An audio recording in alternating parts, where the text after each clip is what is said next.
Hai Leon Time di sini. Hari ini saya akan menjelaskan film fiksi ilmiah Australia berjudul 2067. Spoiler di depan. Waspada dan berhati-hatilah. Premis film ini berlatar pada tahun 2067, ketika dunia telah hancur di luar rehabilitasi karena perubahan iklim. Semua kehidupan tumbuhan telah punah. Dengan kurangnya kehidupan tanaman, jumlah oksigen di udara telah menurun secara eksponensial. Orang harus membeli oksigen buatan untuk bertahan hidup. 99% dunia menjadi gelap. Orang mati kelemasan. Dalam kondisi seperti itu, hanya satu kota di Australia yang selamat, dan itu semua berkat korporasi Chronicorp yang memproduksi oksigen buatan oksigen sintetis. Namun, oksigen buatan menyebabkan penyakit fatal yang disebut sickness dari waktu ke waktu. Umat manusia hanya memiliki beberapa tahun sebelum punah sepenuhnya. Ethan White adalah penduduk kota Australia. Dia dan temannya Jude bekerja sebagai mekanik di Chronicorp. Korporasi juga bekerja siang dan malam untuk menemukan obat untuk sickness dan cara untuk menyelamatkan dunia. Istri Ethan, Santhe, juga mengidap penyakit tersebut. Ethan bekerja keras siang dan malam untuk dapat membelikannya oksigen yang lebih baik. Suatu hari, saat Ethan dan Jude bekerja di terowongan CTU Penelitian Partikel Chronicorp, Regina Jackson memanggil mereka ke kantornya. Di sana, dia memperkenalkan dirinya kepada keduanya, dan memberitahu mereka bahwa umat manusia akan mati dalam beberapa tahun jika kondisinya tidak berubah. Dia kemudian mengungkapkan bahwa Ethan adalah satu-satunya yang dapat membantu semua orang dan menyelamatkan umat manusia. Ethan bingung dan tidak percaya padanya. Tapi Regina bersikeras dia mengunjungi lab mereka. Laboratorium memiliki mesin besar. Dokter lab bernama Billy Mitchell memperkenalkan dirinya kepada Ethan, dan melihat perangkat pergelangan tangan Ethan sejenak. Mereka kemudian menjelaskan kepadanya bahwa ayah Ethan, Dr. Richard White, memulai proyek ini 20 tahun yang lalu. Mesin yang berdiri di depan mereka adalah mesin waktu bernama Chronicle. Dalam percobaan pertama yang dilakukan dengan mesin, mereka harus mengirim gelombang radio ke dalamnya untuk memeriksa apa yang ada di sisi lain. Mereka menemukan melaluinya bahwa 407 tahun kemudian, pada tahun 2474, bumi akan memiliki cukup vegetasi untuk mempertahankan cukup oksigen di udara dan menopang kehidupan manusia. Orang-orang menjadi percaya bahwa jika kemanusiaan masih ada beberapa ratus tahun kemudian, kemungkinan besar mereka telah menemukan solusi untuk semua masalah yang mengganggu realitas mereka. Namun, ada aktivitas aneh yang membuat bingung para ilmuwan di sana. Gelombang yang mereka kirim telah kembali direformasi. Ketika mereka memecahkan kodenya, mereka menemukan bahwa seseorang dari masa depan telah mengirimi mereka pesan yang mengatakan, "Kirim Ethan White."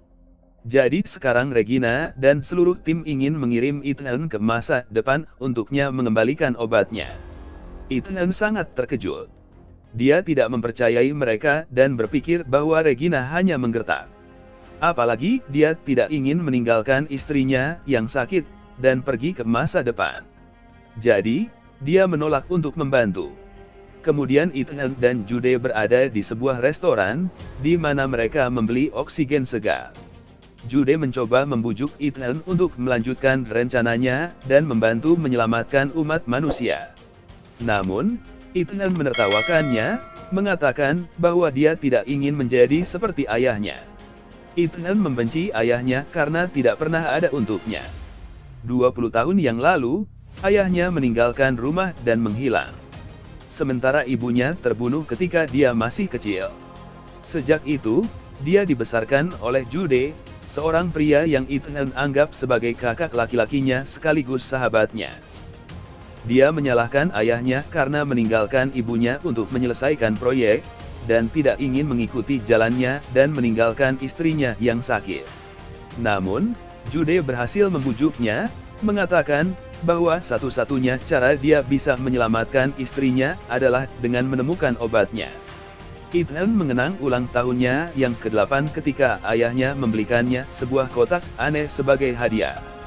Saat dia memasukkan perangkat tangannya ke dalam kotak, sebuah perangkat menempel di pergelangan tangannya, membuatnya berdarah.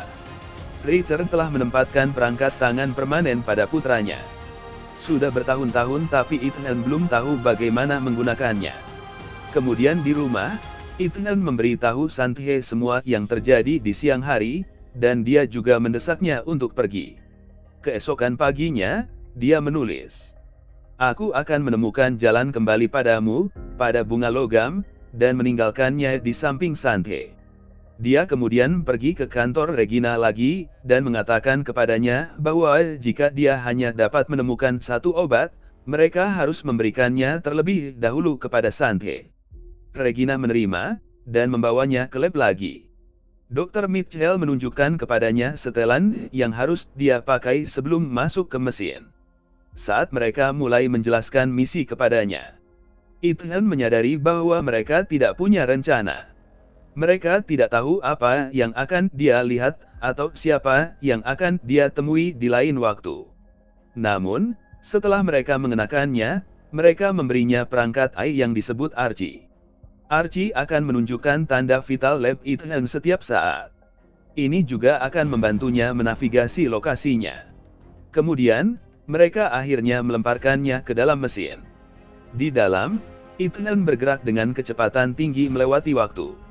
Dia jatuh dari langit dan mendarat di hutan yang tidak dikenal. Gesekan dari udara menyebabkan setelannya terbakar, jadi dia dengan cepat keluar darinya. Kemudian, dia melihat sekeliling, dan terpesona oleh keindahan alam. Dia menemukan bahwa dunia telah benar-benar berubah. Pepohonan dan oksigen alami sudah kembali. Dia berjalan ke arah Archie mengarahkannya, dan melihat semacam pintu bunker. Tapi yang menarik perhatiannya adalah kerangka yang terletak tepat di depan pintu. Tengkoraknya memiliki lubang peluru di dalamnya.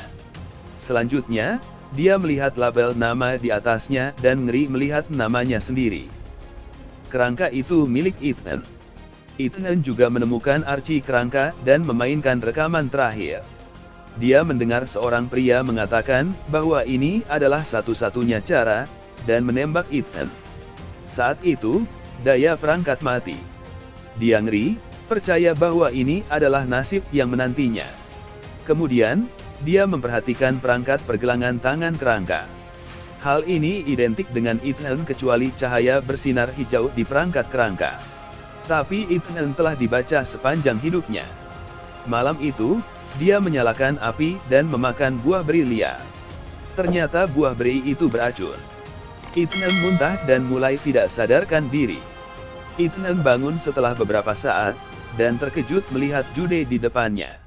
Ternyata, lab melihat tanda vital Ethan menurun, dan mengira dia bereaksi terhadap racun. Jadi mereka dengan cepat mengirim Jude ke masa depan, dengan obat untuk menyelamatkannya. Beberapa waktu kemudian, Ethan dan Jude menemukan bahwa kerangkanya tetap di sana, yang berarti nasibnya tidak berubah. Mereka kemudian menggunakan Archie untuk menemukan pintu lain. Beberapa perangkat memindai mata Ethan dan memberi mereka akses. Ketika mereka masuk, ada monitor menyambutnya. Ini meminta dia untuk sampel DNA. Ketika dia menerimanya, pergelangan tangannya mulai bekerja, membuatnya berdarah. Setelah tes darah, warnanya menjadi hijau. Lampu ruangan menyala dan mereka menyadari bahwa mereka berada di lab Ronnie Chor, 407 tahun. Mesin waktu juga ada di depan mereka. Jude menjadi bersemangat karena sekarang mereka memiliki cara untuk kembali ke masa lalu, tetapi Ethan tidak berpikir demikian, mengatakan bahwa mereka tidak mengubah apapun, dan dia akan berakhir mati seperti Ethan yang mati. Ethan memeriksa log sistem dan menemukan rekaman holografik yang dibuat oleh ayahnya, yang menjelaskan bahwa mesin waktu pada awalnya dirancang untuk mengumpulkan data oksigen di planet masa depan, dan kemudian mengirimkan kembali ke masa lalu. Namun, ketika ayahnya memulai mesin waktu, dia menerima pesan yang memintanya untuk mengirim putranya ke masa depan. Meskipun ragu-ragu, Dia memilih untuk melakukannya dan membuat verifikasi DNA di sini untuk Ethan. Ethan dan Jude menyadari bahwa mesin waktu tidak akan dapat mengambil mereka kembali karena baterainya hampir habis setelah 407 tahun. Yang lebih buruk adalah bahwa aktivasi lab memicu kerusakan pada inti tenaga nuklirnya, mengancam untuk melepaskan ledakan nuklir hanya dalam 4 jam. Ini berarti mereka harus menemukan cara untuk memperbaiki mesin waktu dan melakukan perjalanan kembali sebelum ledakan. Kehabisan waktu, mereka harus bertindak cepat. Di luar, mereka terkejut menemukan kota yang hancur ditutupi dengan tanaman hijau, tetapi tidak dihuni manusia, menunjukkan bahwa bumi mulai memulihkan dirinya sendiri setelah kepunahan manusia. Kerangka manusia berserakan di mana-mana. Ethan sampai ke rumah istrinya, hanya untuk menemukan tulangnya, membuatnya putus asa. Jude mencoba membujuknya untuk kembali ke masa lalu, karena obat untuk penyakit itu tampaknya tidak ada bahkan di dunia masa depan. Kata-kata Jude membuat Ethan curiga. Dia kemudian menyalakan arci berkarat untuk memutar rekaman sekali lagi, dari mana dia mengenali suara Jude dan tampaknya Jude adalah orang yang menembaknya. Jude mengangkat senjatanya ke Ethan, dengan tegas menyangkal bahwa dia akan menembak Ethan. Ethan akhirnya memutuskan untuk menyelesaikan misi terlebih dahulu, sehingga dengan upaya bersama, mereka berhasil memperbaiki inti kekuatan dan kemudian kembali ke lab. Sekarang sistem kronik bekerja dan mereka harus bisa kembali ke masa lalu. Mereka hanya perlu menunggu 37 menit sampai portal diluncurkan. Setelah hitungan mundur mencapai 0, perangkat portabel akan ditambatkan ke 2067 selama kurang lebih 30 detik. Namun, Ethan masih menemukan tubuhnya tetap berada di balik pintu di lokasi yang sama, yang menyiratkan bahwa mereka tidak membuat perubahan apapun di masa depan. Untuk mengetahui kebenarannya, Ethan mengeluarkan baterai arcinya saat ini dan meletakkannya di baterai berkarat. Dengan cara itu, dia mendapatkan akses ke video lain, di mana Ethan yakin bahwa dirinya di masa depan akan dibunuh oleh Jude. Jude kemudian mengaku bahwa tidak ada harapan untuk mengubah masa depan, dan dia berusaha melindungi Ethan. Sulit dipercaya, Ethan mengunci saudaranya di sebuah ruangan, lalu memutar kembali log holografik ayahnya sejak dia meninggal. Dia segera menemukan percakapan antara CTO Chronicle, Regina Jackson dan ayahnya. Itu menunjukkan bahwa ayah Ethan ingin menggunakan mesin waktu untuk menyelamatkan seluruh umat manusia dengan menemukan obatnya. Tetapi CTO hanya bermaksud menggunakan mesin untuk melarikan diri dari waktu sekarat dengan beberapa orang terpilih. Namun, rencana manapun yang mereka pilih, seseorang harus melakukan perjalanan ke masa depan dan menyalakan mesin waktu. Untuk mengirim materi hidup dengan aman melalui waktu, diperlukan hubungan operasional dari kedua sisi. Untuk menghentikan CTO dengan rencananya, ayahnya mengunci mesin waktu dan menetapkan DNA Ethan sebagai kunci verifikasi. Karena marah atas apa yang baru saja dilakukan ayah Ethan, CTO langsung membunuhnya. Dia kemudian memerintahkan Jude untuk membunuh ibu Ethan, dan menjadi wali baginya, sehingga suatu hari mereka dapat menggunakan gelang Ethan untuk mendapatkan akses ke masa depan. Ethan tidak terkejut. Pria yang dia anggap saudaranya, ternyata adalah orang yang membunuh ibunya dan akan membunuhnya juga. Dia juga menyadari bahwa dia telah salah paham dengan ayahnya, yang tidak sengaja meninggalkan keluarga. Mengetahui bahwa Regina ingin membawa beberapa Ahosen ke masa depan, Ethan mencoba untuk mematikan mesin waktu, tetapi Jude bergegas untuk menghentikan Ethan, dan mengungkapkan bahwa dia ditugaskan di sini oleh CTO untuk memastikan bahwa Ethan dikirim tepat waktu untuk memperbaiki kegagalan daya. Setelah Ethan mengaktifkan mesin waktu, dia harus membunuh Ethan. Namun, Jude telah membentuk hubungan emosional yang erat dengan Ethan selama bertahun-tahun. Melihat saudaranya seperti teman dalam keadaan itu karena dia merasa bersalah. Jadi, alih-alih menembak Ethan, dia menembak dirinya sendiri hingga mati. Dalam kemarahan dan penyesalan, Ethan bertekad untuk memenuhi keinginan ayahnya yang sekarat untuk menemukan obat dan menyelamatkan manusia yang sekarat. Dia melihat ke monitor dan menemukan pesan pertama yang ditulis oleh ayahnya. Dia menyimpulkan bahwa pesan kirim Ethan White dikirim oleh dirinya sendiri. Oleh karena itu, dia mengkodekan pesan itu lagi dan mengirimkannya ke masa lalu, bersama dengan banyak hal lainnya. Sementara itu, di laboratorium tahun 2067 CTO bersama sekelompok orang terpilih yang memiliki hak istimewa menunggu dengan cemas mesin waktu diaktifkan. Namun, yang mengejutkan mereka, mesin waktu mengirimkan kembali ratusan tanaman yang punah bersama dengan salinan rekaman pembunuhan ayah Ethan. Segera setelah itu, mesin waktu dihancurkan oleh Ethan, mengakibatkan runtuhnya rencana CTO. Pada akhirnya, CTO ditangkap karena pembunuhan itu.